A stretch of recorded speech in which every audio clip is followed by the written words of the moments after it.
Bienvenido un día más a Historias Históricas. Hoy en concreto vamos a hablar sobre el famoso Joseph Mengele, una de las personas más reconocidas dentro de todo lo que viene a ser la parte de la Segunda Guerra Mundial, sobre todo más orientados a la tortura humana y a la medicina. Esta persona también fue reconocida por el nombre de Ángel de la Muerte debido a todas las atrocidades que realizó dentro del campo de concentración de Auschwitz. Hoy te voy a contar toda su vida, desde el momento en el que nace hasta que muere. La verdad es que la vida de Mengele es, sin dudarlo, muy pero que muy interesante debido a todas las acciones que lleva a lo largo de ella. Y vamos a estudiar por qué en concreto termina haciendo lo que hace dentro de Auschwitz. Así que vamos con el vídeo.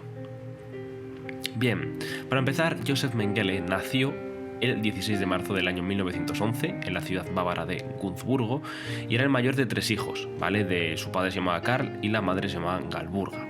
Su padre era el fundador de una empresa, que la empresa se llamaba Karl Mengele, productora de maquinaria agrícola.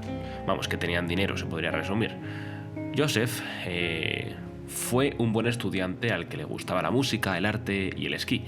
Terminó la educación secundaria en abril del año 1930 y comenzó a estudiar medicina y filosofía en la Universidad de Múnich, ciudad que era el bastión del partido nazi, la organización política fascista liderada por Adolf Hitler.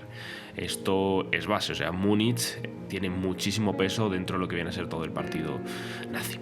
En 1931, Mengele se unió a los Cascos de Acero, una organización paramilitar que fue absorbida en el año 1934 por las milicias nazis Sturmbannführer. No sé si está bien pronunciado, pero ya me entiendes. En 1935, Mengele obtuvo un doctorado en antropología por la Universidad de Múnich. Y en enero del 37 salió del Instituto de Biología Hereditaria e Higiene Racial de Frankfurt como asistente de Ottmar Freiherr von Berchur. Esta persona tiene muchísima influencia dentro de Mengele y ahora lo veremos un poquito más adelante, pero este fue un científico que investigaba sobre genética con un interés particular en los hermanos gemelos. Vamos a quedarnos principalmente con esto último, hermanos gemelos, ¿bien? Mengele se afilió al partido nazi en el año 1937 y a la SS en el año 1938. Recibió una formación básica con la infantería de montaña y fue reclutado por la Wehrmacht y las Fuerzas Armadas alemanas en junio de 1940. Algunos meses después del estallido de la Segunda Guerra Mundial, enseguida se presentó voluntario como para el servicio médico de la Waffen-SS y donde sirvió con el rango de alférez o subteniente en un batallón de la Reserva Médica, hasta el año 1940, que después fue designado a una oficina de la raza y reastamiento de la SS, donde evaluaba a los candidatos de germanización, ¿vale? Es más o menos evaluar a las personas si realmente respetaban la raza aria o no. En junio de 1941, Mengele fue destinado a Ucrania, donde se le galardonó por la Cruz de Hierro de segunda clase, y en enero de 1942, en la 5ª División de Panzer SS, como oficial médico de batallón. En esa misión, en esas situaciones, rescató a 2 soldados alemanes del interior de un carro de combate en llamas, acción por la cual recibió la Cruz de Hierro de primera clase y la medalla de herido, y la medalla por el cuidado del pueblo alemán. Resultó herido grave en una acción cerca de Rostov del Don en el verano de 1942. Fue declarado no apto para seguir en el servicio activo y una vez recuperado, fue enviado a la oficina de raza y reasentamiento en Berlín. Después, a comienzos de 1943, vamos a volver a mencionar a una persona que influye mucho en su vida, von Berchur, que era esta persona que estaba obsesionado con los hermanos gemelos. Alentado por él, Mengele solicita el traslado al servicio de campos de concentración, donde esperaba tener la oportunidad de realizar investigaciones genéticas con humanos. Su solicitud fue aceptada y lo destinaron al campo de concentración de Auschwitz. Lo nombraron director médico del campo de familias gitanas, conocido también como el complejo de Birkenau. A finales de 1941 tenemos que recordar que Hitler decide que los judíos de Europa debían empezar a ser exterminados ya, y por ello dentro de Auschwitz II, Birkenau, que es donde estaba Mengele, en principio debía alojar trabajadores, esclavos, etc. Pero pasó de ser eso, un campo de trabajo, a ser un campo de exterminio, ¿vale? Allí llegaban en tren diariamente prisioneros de toda Europa. Y aproximadamente para julio de 1942 la SS ya realizaban selecciones, que te voy a explicar en qué consistían estas selecciones. Consistía en seleccionar a qué personas podían destinárseles a campos de trabajo para sacar eficiencia de ellos y a quienes no valían de nada, como pueden ser mujeres, niños. En aquella época claramente pues dicen, tú no puedes levantar mucho peso, pues tú no vales, y directamente les llevaban a las cámaras de gas. En los grupos de los que debían morir, normalmente eran 3/4 partes de todos los que llegaban. Y una característica de esto, de esta situación bastante trágica, porque tú ponte en la situación que ves a gente llegar en el tren y tienes que elegirles si son aptos o no aptos, y si dices que no son aptos les llevan a que les maten. O sea, algo muy heavy. El caso es que Mengele, miembro del grupo de médicos en aquel entonces, además de hecho no estaba obligado a realizar la tarea de selección, pero él lo hacía encantado, con el objetivo de ver si conseguía hallar hermanos gemelos o algo por el estilo, algo interesante para empezar a hacer sus experimentos, ¿no? Mengele lo realizaba con total soltura, con aires extravagantes, a menudo sonriendo y silbando una melodía, al menos eso es lo que se decía. Vamos, que al tío le daba igual decirte que si ibas a morir o que si ibas a vivir o que si te iba a experimentar contigo. O sea, al tío no le importaba nada. Y el caso es que Mengele aprovechó su estancia en Auschwitz como una oportunidad para continuar con sus estudios, como era lógico. Sobre todo enfocado en la herencia genética, usando prisioneros del campo de concentración para experimentar con humanos. Estos experimentos no tuvieron nada en cuenta la salud, seguridad o sufrimiento físico de las víctimas, ¿vale? O sea, esto de base. A Mengele era antisemita literalmente, o sea, a él le daba igual matar, le daba igual que ocurriese mientras fuesen niños judíos, gitanos o lo que fuesen, a él le daban igual. Si estaban ahí, ya tenían prácticamente su destino escrito, por lo tanto a él no tenía empatía, en fin. El caso es que Mengele estaba especialmente interesado en los gemelos. Como os he mencionado, esto viene respaldado de todo lo que viene a ser su mentor en aquel entonces, cuando empieza la Universidad de Múnich. Después, cuando se pone a estudiar ya un poquito más focalizado, el mentor es el que le orienta un poquito más a que los gemelos tienen la solución de lo que están buscando.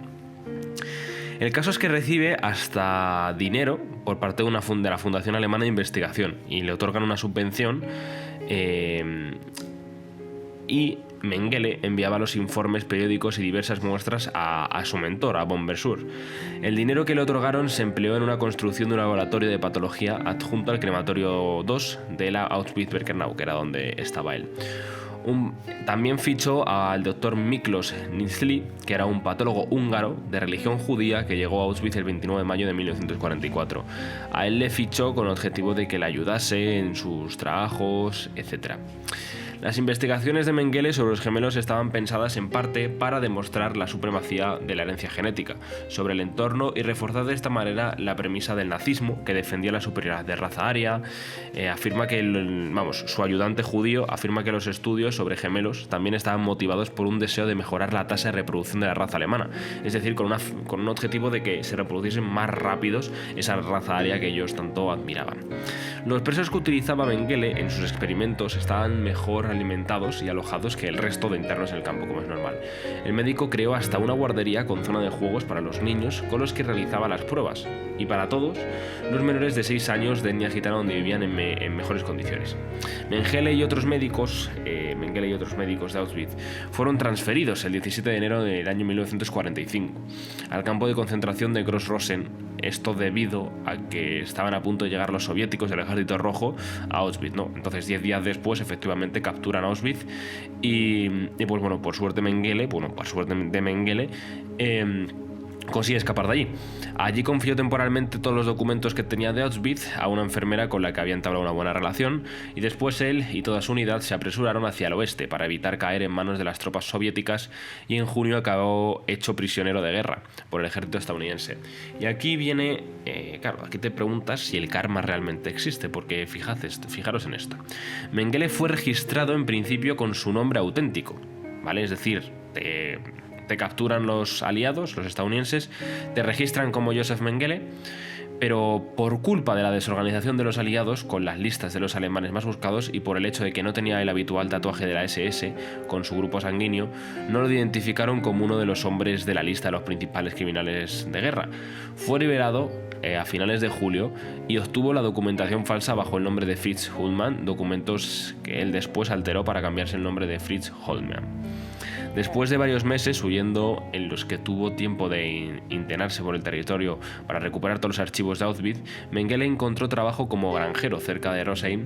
Temiendo ser capturado, juzgado y condenado a muerte, como es normal, huyó de Alemania en el año 1949.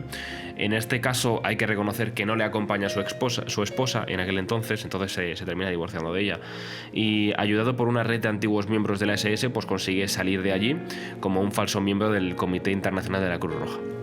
Llega a Argentina en julio, pero su esposa, como ya sabéis, pues no la acompañó, y esto fue en concreto en el año 1954 cuando se divorciaron, ¿vale? No la acompaña en el 49 y se divorcian en el 54. En Buenos Aires, Mengele trabajó como carpintero y vivió en una pensión en el partido de Vicente López. Esto fue en aquel entonces en Argentina, ya sabéis. Después de unas semanas se trasladó a la casa de un simpatizante de los nazis en el acomodado barrio de Florida, y a continuación trabajó como agente comercial para la empresa maquinaria agrícola de su familia. Desde 1951 realizó viajes frecuentes a Paraguay como representante de ventas de ese país. En 1953 empezó a vivir en apartamentos en Buenos Aires. Ese mismo año usó dinero de su familia para comprar partes de otra empresa de carpintería. Al año siguiente alquiló una casa en el barrio bonaerense. Vamos, que había montado su vida a todo tren, todo iba bien, pensaba. Llegó al punto de pensar que se habían olvidado de él ya, y de hecho se le concedió un permiso de residencia en Argentina con su nombre real, con el nombre de Josef Mengele. Y esto, pues claro, pues no es muy aconsejable cuando te está buscando todo el mundo, pero bueno. También con su nombre auténtico emprendió un viaje a Europa, o sea, ya es prácticamente sin miedo. Estuvo de vacaciones en Suiza con su hijo Rolf, y que le llamaba tío Fritz, porque claramente si te pones a llamar a tu padre Josef Mengele por ahí, pues alguno se daría cuenta, y con su cuñada viuda Marta, que más tarde se casarían. Después de regresar a Argentina en septiembre, Mengele siguió viviendo con su nombre verdadero. Marta y su hijo Karl se mudaron con él, o sea, la vida padre, sin preocupaciones, como si no hubiese pasado nada realmente. En el año 1958, Mengele y otros médicos fueron interrogados y después exculpados de la sospecha de practicar la medicina sin licencia, que ojo con esto, y por miedo emprendió un largo viaje de negocios a Paraguay, y en 1959 consiguió la ciudadanía argentina con el nombre de José Mengele. Regresó a Buenos Aires en varias ocasiones para atender a los negocios y visitar a su familia, y pues Marta y Karl decidieron al final regresar a Alemania en el año 1960. El nombre de Mengele se mencionó varias veces durante los juicios de Nuremberg, como es normal, pero las naciones aliadas estaban convencidas de que había muerto. Su primera esposa, Irene, y su familia también dijeron que había fallecido. Sin embargo, en la Alemania de aquel entonces, con todos los cazanazis que había, estaban recogiendo información de testigos sobre las actividades del médico de Auschwitz. Durante una búsqueda en archivos públicos, Langblain se topó con el acta del divorcio de Mengele. Por lo tanto, si te has divorciado hace pocos años, pues dudan mucho de que estés muerto, ¿no? Porque este acta en concreto era del año 1959. Entonces, Argentina rechazó una solicitud que le llegó por parte de la Alemania Occidental que indicaban que tenían todos los documentos de la persona, que era Mengele, y pues claramente que les están pidiendo la extradición. Mengele y unos amigos que se hizo, que eran los Stammer, compraron una casa en un terreno cercano a Caieiras en 1969, y el alemán pagó la mitad. Vale, esto tenemos que venirnos ya a la parte más de Brasil, ¿sí? Esto debido a que la habían perseguido en Argentina, habían pedido la extradición también dentro de lo que viene a ser Paraguay, y ahora ha terminado en Brasil, finalmente. Los Stammer rompieron su relación con Mengele en el año 1974, ¿vale? Es decir, pasaron de él completamente porque no les gustaba, y no fueron invitados a la nueva casa que se compraron, y después el matrimonio adquirió un bungalow, el cual se lo alquiló al médico alemán.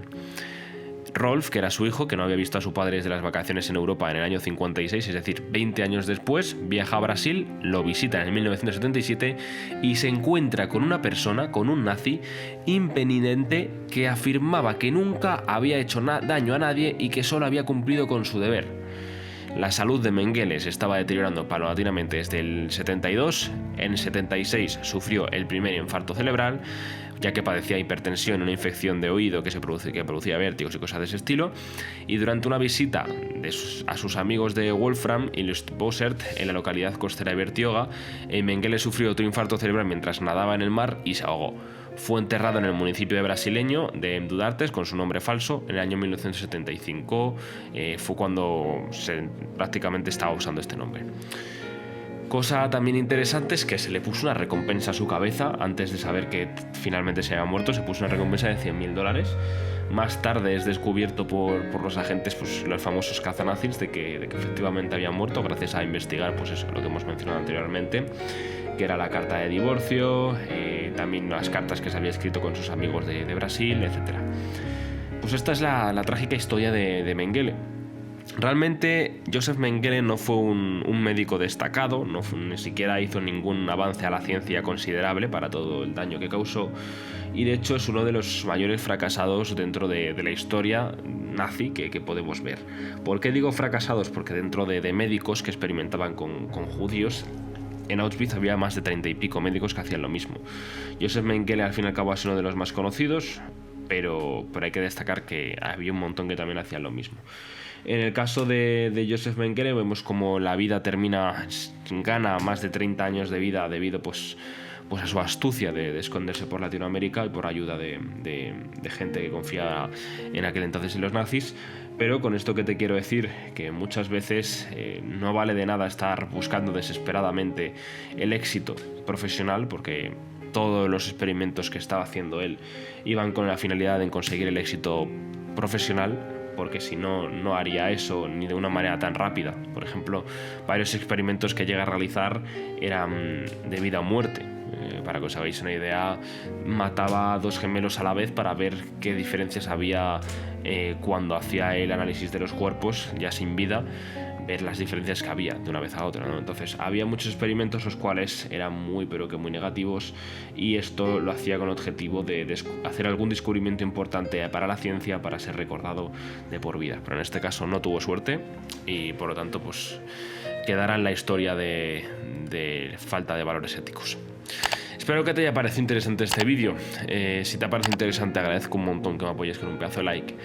Y nos vemos en la próxima. Mandarte un fuerte abrazo, suscríbete si no lo estás, como siempre, y nos vemos. Un saludo a todos.